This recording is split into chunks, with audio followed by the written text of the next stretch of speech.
In the height of summer 2011, two boaters leisurely making their way toward the small French island of Groix discovered a large suitcase floating in the water. As they attempted to pull it aboard, they saw a human leg sticking out of it. From that moment, the police faced an almost impossible task: identifying the body and then tracking down the killers, with only a single piece of evidence to go on: a key found in the victim's pocket. Following this clue, detectives would travel across the country, unraveling a tangled web of lust, money, and lies. On a beautiful, clear day, July 13, 2011, officers of the French Maritime Gendarmerie were preparing to have lunch when they received a distress call from two sailors in the harbor of Lorient. The sailors were heading toward the island of Groix when they spotted a large object floating in the water. At first, they assumed it was a fish storage crate lost by other fishermen, but upon closer inspection, they realized it was a suitcase, one so heavy that they couldn't pull it aboard. The boaters made a hole in the suitcase to drain the water, but suddenly a human leg emerged from it. Panicked, the men contacted the Coast Guard, who, in turn, alerted the police. When the officers arrived, the sailors were still in shock. They pointed to a rather large suitcase which had sports equipment tied to it with ropes as weights. To avoid compromising or losing any evidence, the suitcase was transported unopened to the morgue, where a forensic expert took over the examination. Inside the suitcase, curled up in a fetal position, lay the body of a man. He appeared to be between 25 and 30 years old, with an athletic build, a clean-shaven face, and circumcision. His hair was well-groomed and shiny, and his teeth were in perfect condition, no cavities or fillings. Someone had bound his wrists, ankles, and thighs with adhesive tape.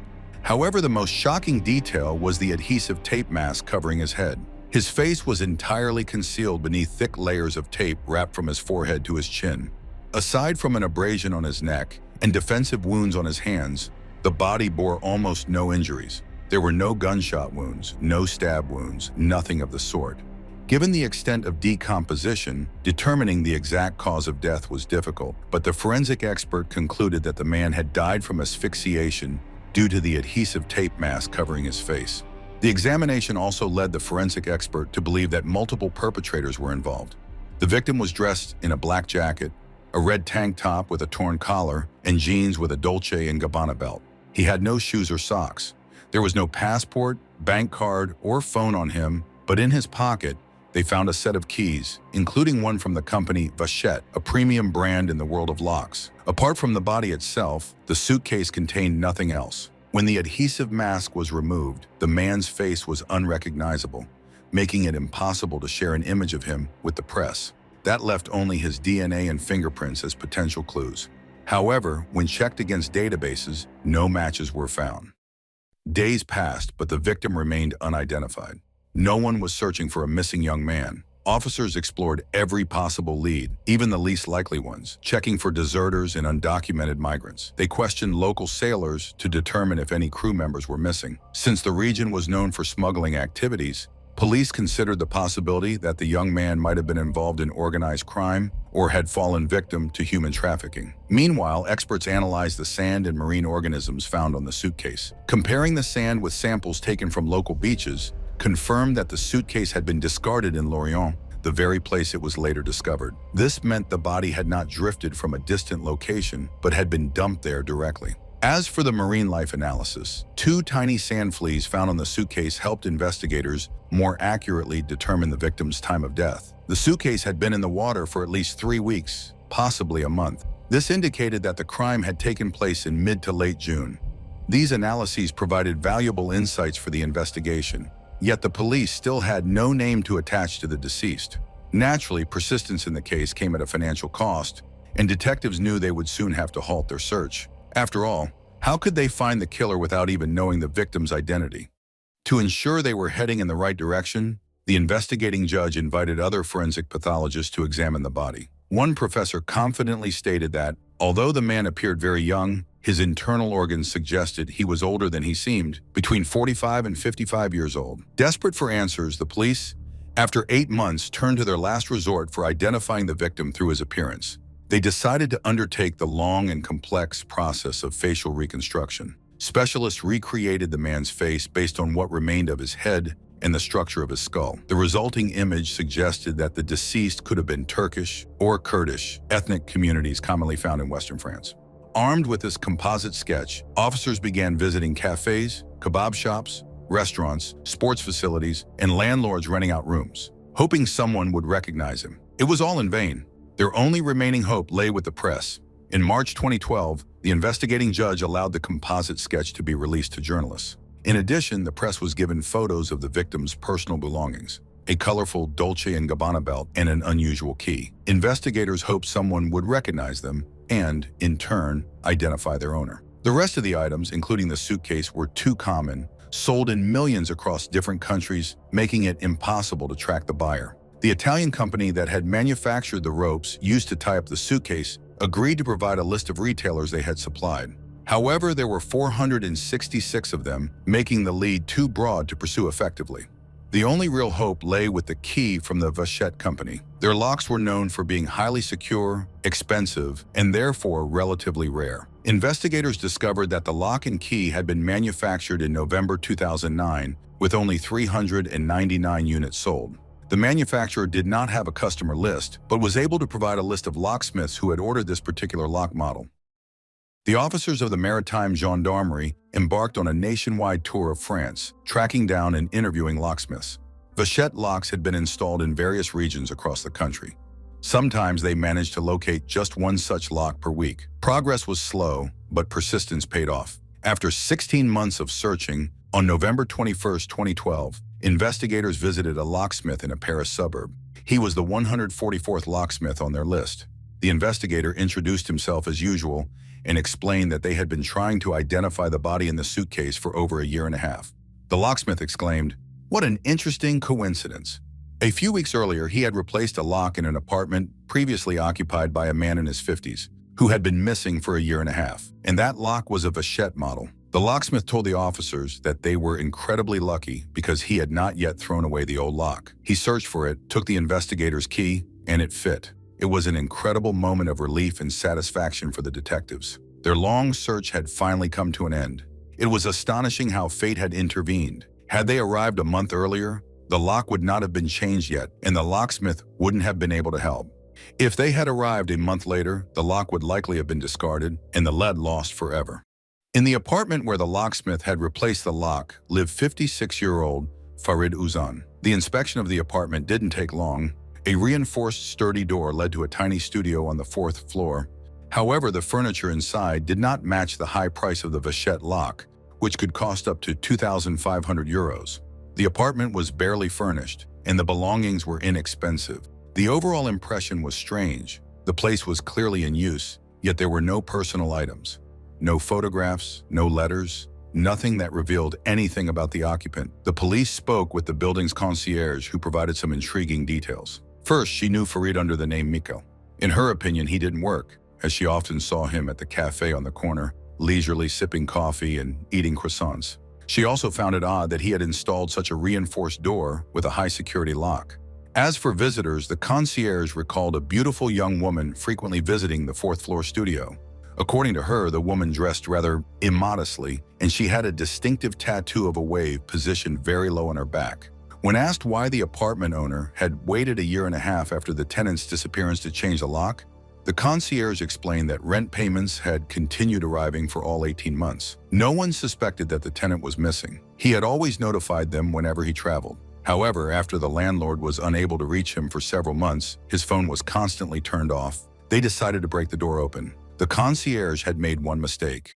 Investigators learned that Farid actually had a job. He worked as a cleaner at a massage parlor in Pigalle, one of Paris's districts, but had quit 3 months after the body was found in the suitcase. Given that experts had compared DNA samples and were certain that the body found in the suitcase was indeed that of Farid Uzzan, it was curious how he had been able to quit his job months after his death and continue paying his bills. After observing the massage parlor, detectives quickly realized that the massage therapists working there were far less interested in their client's lumbar vertebrae than one would expect. In other words, it was a brothel, and Farid was not just a cleaner. He was the owner of the establishment and a pimp. Another pleasant surprise for the investigators came when, during their surveillance of the parlor, they noticed a woman with a wave tattoo on her back. It was the same woman who had frequently visited Farid at his apartment. But before speaking with her, the investigators turned to the police in Pigalle for more information, and they immediately became interested in Mikkel. They asked about him and explained that he had been an informant for the police. This is why his information was not in any databases. Typically, informants are coerced into working with the authorities. People are arrested, released, and then forced to cooperate. But Farid's case was different. He had voluntarily come to the station and offered to provide information about other massage parlors in exchange for protection, and he was good at it. Farid had tipped off the police about a massage parlor frequented by famous football players and had also passed along information about a very important figure in the business. The investigators immediately suspected that Farid's murder might have been an act of revenge, as the killers might have found out that he was behind the arrests. However, the colleagues from the Pigalle police were confident that it was impossible for Farid's status as an informant to have leaked. Additionally, if criminals had dealt with him, they would have either left his body at the parlor as a warning to other informants or hidden it in a way that it would never be found. But they would not have traveled 500 kilometers from Paris to Lorient with his body only to dump it in the water in a suitcase. So what was known about the victim's life? He wasn't a janitor, but the owner of a massage parlor and a pimp. He had secured police protection by becoming an informant. He was a manipulator, a cruel person who would stop at nothing to get what he wanted. In France, he lived extremely modestly, but in Morocco, he led a lavish lifestyle. He owned a beautiful apartment in Agadir, expensive watches, cars, and had accounts in Morocco and Luxembourg. He kept nearly 4 million euros abroad. The woman with the tattoo, named Layla, was his assistant and manager of the parlor. After the man's disappearance, Layla continued to manage the salon, and substantial amounts of money continued to flow into the accounts. Additionally, it was she who paid for Farid's apartment, maintaining the illusion of his life. She never reported his disappearance. Could she have gotten rid of him to keep all the profits for herself? And did another worker at the salon know about this? In June 2011, another girl started working at the salon who, by a strange coincidence, quit at the end of the summer, right after the body was discovered in the suitcase. Interestingly, her nickname was Bretonka because she came from the western region of France, Brittany, which was exactly where the suitcase was found. Investigators felt they were finally onto something. They discovered that Bretonka's real name was Elodie.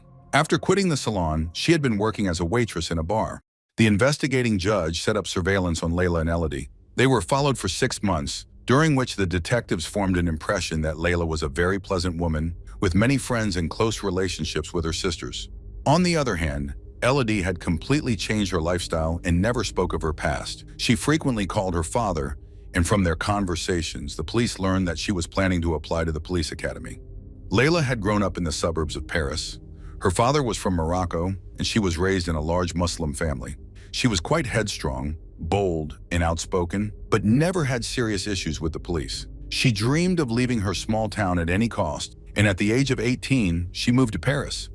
Layla trained to become a hairdresser, but when she saw an advertisement looking for a cosmetologist, she applied. This led her to work at Farid's massage salon. She decided to give it a try and soon became deeply involved. Their relationship evolved from professional to personal. In 2003, Farid entrusted Layla with managing the salon, as he spent more time in Agadir than in Paris. She demonstrated a rare talent for business, and the salon thrived under her leadership. In 2008, Layla was unable to work due to back pain, and Farid decided to hire another employee. This is how the 21-year-old Elodie came to work at the massage salon. She was a very beautiful girl. In school, she had been passionate about theater and dreamed of performing on the stages of Paris.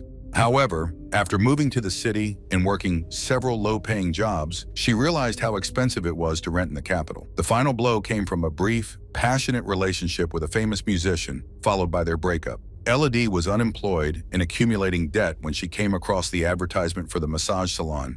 She agreed to work there, hoping it would help her get her life back on track. Layla didn't want to hire her, not because she didn't like Elodie, but because she thought that the young woman from Brittany, only 3 years younger than her, wouldn't be able to survive in her world. Elodie was very fragile, sensitive, and tender by nature, but Farid insisted, and eventually Layla hired the girl. Elodie was enchanted by Layla, her inner strength, intellect, and appearance. Feeling lonely, Elodie gravitated toward her, and Layla took her under her wing, introducing her to her circle of friends. The two girls bonded closely, spending a lot of time together. However, unexpectedly in 2013, after 2 years, they severed all contact. Surveillance and phone tapping didn't yield anything significant. The investigators decided that too much time had passed and they might have started to forget what happened, possibly even moving on with their lives. So they decided to push things forward, to apply some pressure. They leaked the news to the media that the body of the unknown man in the suitcase had been identified. His name was Farid Uzzan, and he was the pimp of a Parisian brothel. This move proved effective, as that very evening, Elodie's phone rang. It was an old school friend who called to pass on the news, advising her to be careful and lie low. During the conversation, he also mentioned Elodie's father. The investigators, listening in on the phone call, wondered what her father had to do with this case. It turned out that Elodie's father, Pierrick, lived in Lorient. The next day, the detectives spoke to Elodie's friend, who had tried to warn her, inadvertently implicating her. He revealed that when Elodie had a nervous breakdown, she confessed that she had helped kill someone. She told him that the murder happened in Paris and that the body was transported in a suitcase by taxi to Lorient, where Pierrick disposed of it in the harbor. At first, the friend didn't believe her. Elodie had always been a bit eccentric, and he thought she was joking, until he read about the body in the suitcase being pulled from the water in Lorient in the news. On May 28, 2013, Elodie, Pierrick, and Layla were arrested. In this particular case, they could be held in custody for 96 hours instead of the usual 48. During the arrest, Layla showed no signs of distress. She had mentally prepared herself for 96 hours of interrogation and was confident that she would be released after that time. Despite DNA analysis confirming that the body found in the suitcase belonged to Farid Uzzan, she denied his death. She insisted that he was alive and in good health, claiming that their mutual friends had recently seen him. Unlike Layla, Elodie immediately confessed to how Farid was killed. On June 20, 2011, Layla and Elodie flew to Agadir to pay an unexpected visit to Farid. Layla told him that they were being watched and that they were in danger of being arrested, so he needed to return to Paris quickly to resolve the issue. It's unclear what exactly she hoped to achieve by saying this, but in any case, Farid was not scared. He seemed more confused as he knew he was under police protection. He promised Layla he would look into the matter and threatened her with problems if she had lied. The girls returned to Paris. The following evening, on June 21st, Farid appeared at the massage salon. A quarrel broke out between him and Layla. Farid told Layla that if she was unhappy, she could leave immediately, but she shouldn't expect him to pay her anything. Layla obviously didn't like this. She threw a cup of coffee in his face, something he clearly didn't expect. After that, everything happened very quickly. Farid, scared, tried to leave. He began to raise the metal shutter. At the same time, Layla ordered Elodie to bring a candlestick from another room. As soon as it was in her hands, she struck Farid hard on the head with it. The shutter finally went up. Farid ran out onto the street and Layla ran after him. Elodie watched the scene without intervening. According to Elodie, Layla managed to bring Farid back into the salon. She forced him to sit and sign some papers. He was covered in blood, clearly angry, but he complied. Layla motioned for Elodie to come to her. She grabbed a computer cable and quickly wrapped it around Farid's neck, throwing one end to Elodie. Elodie couldn't look at Farid's face as they tightened the cable around his neck, and she turned toward the wall. But there was a mirror on the wall, and she still saw his face. The sight was unbearable. Elodie ran out of the room, covering her face, and waited for Layla in the hallway. It felt like she was waiting forever. When Layla finally appeared, she said that she thought Farid was dead, but she would still put a bag on his head just in case. She asked Elodie if they should cut his veins. Elodie asked her to avoid any more blood. The question of what to do with the body remained. Layla considered dismembering it, but Elodie was against it. The rest of the events were blurry in Elodie's memory. She recalled that the next day, Layla's sister arrived. Her brothers refused to help her dispose of the body. Layla wanted to dismember it and dissolve it in acid, but when they refused to help, she had to come up with another plan. The three women bought a suitcase. Layla called a taxi and told the driver that they were heading to a flea market in Lorient, asking him to be careful with the suitcase as it contained valuable antique dishes. The two women traveled all night, paying the driver 800 euros in cash. When they arrived at dawn, Elodie's father was already waiting for them at the dock. He helped them dispose of the suitcase. Elodie tried to protect her father, but when the police interrogated Pierrick, the man immediately confessed to everything. It was evident that the confession brought him relief. He explained that when they met, his daughter immediately blurted out that she and Layla had made a huge mistake, and the body was in the suitcase. Pierrick had a choice: tell the police everything and watch his daughter get arrested, or help the girls. He chose the latter. Pierrick drove the women home, borrowed a boat from a friend, and went out to sea. The weather turned rough that day, and he couldn't go as far as he wanted. He tied the suitcase to a weight with ropes and dropped it into the water. However, the suitcase stubbornly refused to sink, and the man had to poke it a couple of times to allow the water to enter. After returning home, he hugged the girls and said he never wanted to hear about the suitcase again. The women returned to Paris by train on the same day. At the end of August, Elodie quit her job, and a few months later, she ended up in a psychiatric clinic. She couldn't come to terms with the fact that she had helped take someone's life, and it deeply affected her fragile psyche. Despite Elodie's and her father's confessions, there were still gaps in the story. Layla refused to help fill them in. She stood her ground and refused to acknowledge anything. She had answers to all the questions from the investigating judge, but her responses were evasive, and there was no certainty that she was telling the truth. The attempt to reconstruct the crime also did not help clarify the details of the crime, as Layla largely refused to participate in it, and Elodie attributed her inability to answer certain questions to lapses in memory. Finally, the trial began. It was expected that if the accomplices were found guilty, the women would face 30 years in prison, and Pierrick would receive 2 years. The trial proceeded in a rather unusual manner. Elodie's lawyer assured the jury that she had been an involuntary accomplice and had little memory of the events of that night. Layla's lawyer, in turn, argued that Elodie was lying to downplay her involvement in the murder. After all, it was hard to believe that fragile Layla, who weighed 50 kilograms, could have single-handedly subdued a strong, athletic man. Not to mention, according to the forensic expert's conclusion, there had to be at least 2 perpetrators. In the end, both Elodie's and Layla's lawyers tried to present Farid as the real criminal. Elodie described the harsh working conditions. She practically lived in the massage parlor, working 7 days a week from 11 a.m. to 11 p.m., even when she was tired or sick. There were times when she had to see 15, 20 clients a day. The establishment had no shower, and she had to wash herself in a basin. Farid never thought about the hygiene or health of the girls. For this grueling work, Elodie received 3,000 euros a month, while the monthly turnover of the salon was at least 90,000 euros. What shocked everyone present at the trial was the prosecutor's demand for an unusually lenient punishment. After the defendants were found guilty, Layla was sentenced to 12 years in prison, Elodie to 6 years, and her father received a 1-year suspended sentence. Hearing the verdict for the first time during the entire trial, Layla let her emotions go and began to cry. She had always maintained her innocence. She filed an appeal, but the appellate court upheld the sentence. Both Layla and Elodie had long been released from prison and had completely turned their lives around, getting an education and starting fresh.